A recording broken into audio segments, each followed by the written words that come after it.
ययाति को शुक्राचार्य का श्राप। श्री राम के ऐसा कहने पर शत्रु वीरों का संहार करने वाले लक्ष्मण ने तेज से प्रज्वलित होते हुए से महात्मा श्री राम को संबोधित करके इस प्रकार कहा। तब श्रेष्ठ राजा निमि तथा वशिष्ठ मुनि का पुरातन वृत्तांत अत्यंत अद्भुत और आश्चर्यजनक है। परंतु राजा निमि क्षत्रिय, शूरवीर और विशेषतः यज्ञ की दीक्षा लिए हुए थे, अतः उन्होंने महात्मा वशिष्ठ के प्रति उचित बर्ताव नहीं किया। लक्ष्मण के इस तरह कहने पर दूसरों के मन को रमाने वालों में श्रेष्ठ क्षत्रिय शिरोमणि श्री राम ने संपूर्ण शास्त्रों के ज्ञाता और उद्दीप्त तेजस्वी भ्राता लक्ष्मण से कहा, वीर सुमित्रा कुमार, सभी पुरुषों में वैसी क्षमा नहीं दिखाई देती जैसी राजा ययाति में थी। राजा ययाति ने सत्य गुण के अनुकूल मार्ग का आश्रय ले दुस्सह रोष को क्षमा कर लिया था। वह प्रसंग बताता हूँ, एकाग्र चित्त होकर सुनो। सौम्य नहुष के पुत्र राजा ययाति पूर्ववासियों प्रजाजनों की वृद्धि करने वाले थे। उनके दो पत्नियां थी जिनके रूप की इस भूतल पर कहीं तुलना नहीं थी। नहुष नंदन राजर्षि ययाति को एक पत्नी का नाम शर्मिष्ठा था, जो राजा के द्वारा बहुत ही सम्मानित थी। शर्मिष्ठा दैत्य कुल की कन्या और वृषपर्वा की पुत्री थी। पुरुष प्रवर उनकी दूसरी पत्नी शुक्राचार्य की पुत्री देवयानी थी। देवयानी सुंदरी होने पर भी राजा को अधिक प्रिय नहीं थी। उन दोनों के ही पुत्र बड़े रूपवान हुए। शर्मिष्ठा ने पुरु को जन्म दिया और देवयानी ने यदु को। वे दोनों बालक अपने चित्त को एकाग्र रखने वाले थे।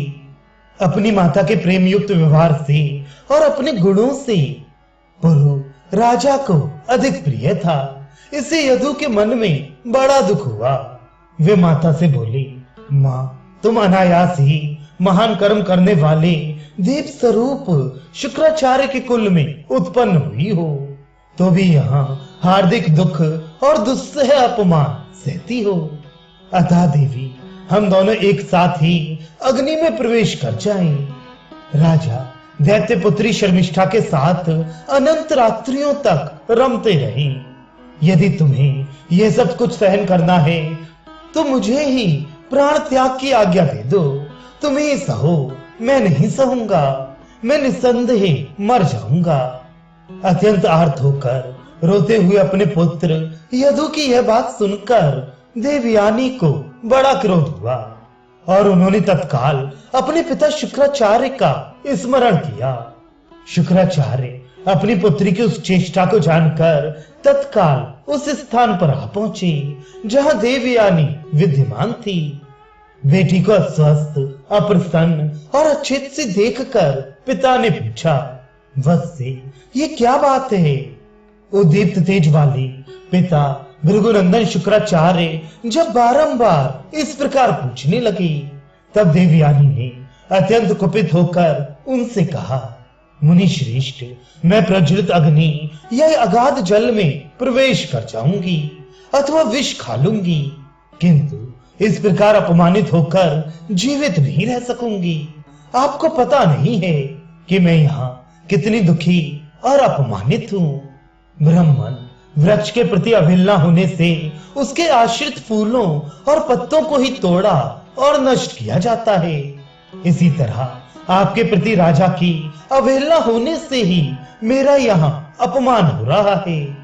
भृगुनंदन राजर्षि ययाति आपके अनादर का भाव रखने के कारण मेरी भी अवहेलना करते हैं और मुझे अधिक आदर नहीं देते हैं।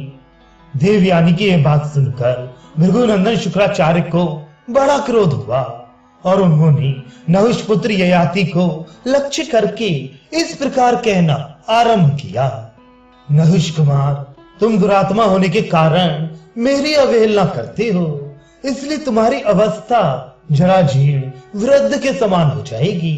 तुम सर्वथा शिथिल हो जाओगे।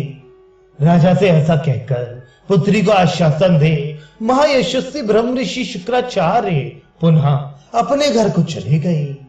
सूर्य के समान तेजस्वी तथा ब्राह्मण शिरोमणियों में अग्रगण्य शुक्राचार्य देवयानी को आश्वासन दे नहुष पुत्र ययाति को ऐसा कहकर उन्हें पूर्वोक्त श्राप दे फिर चले गए।